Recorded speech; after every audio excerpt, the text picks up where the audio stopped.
Hi friends, Tiruvuru హీరోగా నటించిన కొన్ని సినిమాలు ఈ మధ్య రిలీజ్ అయ్యి విజయవంతంగా నడిచాయి. అతనికి కూడా మంచి పేరు వచ్చింది. ప్రీ వెడ్డింగ్ ఫోటోషూట్ ఆ సినిమా బాగా ఆడింది. కామెడీగా అందరిని ఆకట్టుకుంది. ఇప్పుడు అలాంటి సినిమా కాకుండా వేరే కొంచెం ఎమోషనల్ కంటెంట్తో పాపం ప్రతాప్ అనే సినిమాని జనం ముందుకు తీసుకొచ్చాడు తిరువీర్.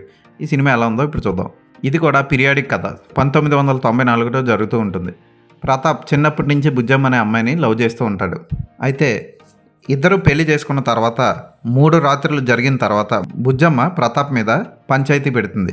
ప్రతాప్కి ఒక సమస్య ఉందని, అతనితో సంసారం చేయలేనని ఊరి పెద్దలకు చెబుతుంది. ఆ సమస్య ఏంటి, అంతగా ప్రేమించుకున్న వాళ్ళిద్దరూ అలా విడిపోవడం కారణం ఏంటి, అంతేకాదు ఆ సమస్య ఏంటో ప్రతాపే కనుక్కోవాలని బుజ్జమ్మ చెప్తుంది. తనలో ఉన్న సమస్యని ప్రతాప్ కనుక్కున్నాడా, ఆ సమస్య ఏంటి, చివరికి బుజ్జమ్మ ప్రతాప్ ఒకటయ్యారన్నదే కథ.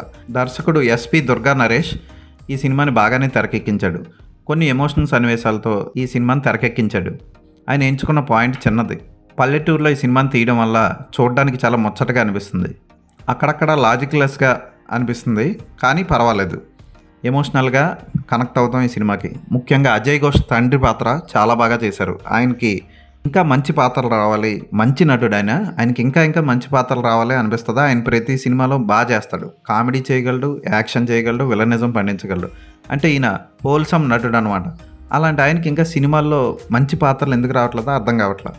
తిరువీర్ ఈ సినిమాలో చాలా బాగా చేశాడు. ప్రధాన పాత్ర అయినా హీరో పాత్ర అయినా చాలా డౌన్ టు ఎర్త్ ఉంటాడు. తను హీరో అన్నట్లు ఎక్కడ కనపడ్డు. పాత్రలో ఒదిగిపోయాడని చెప్పొచ్చు.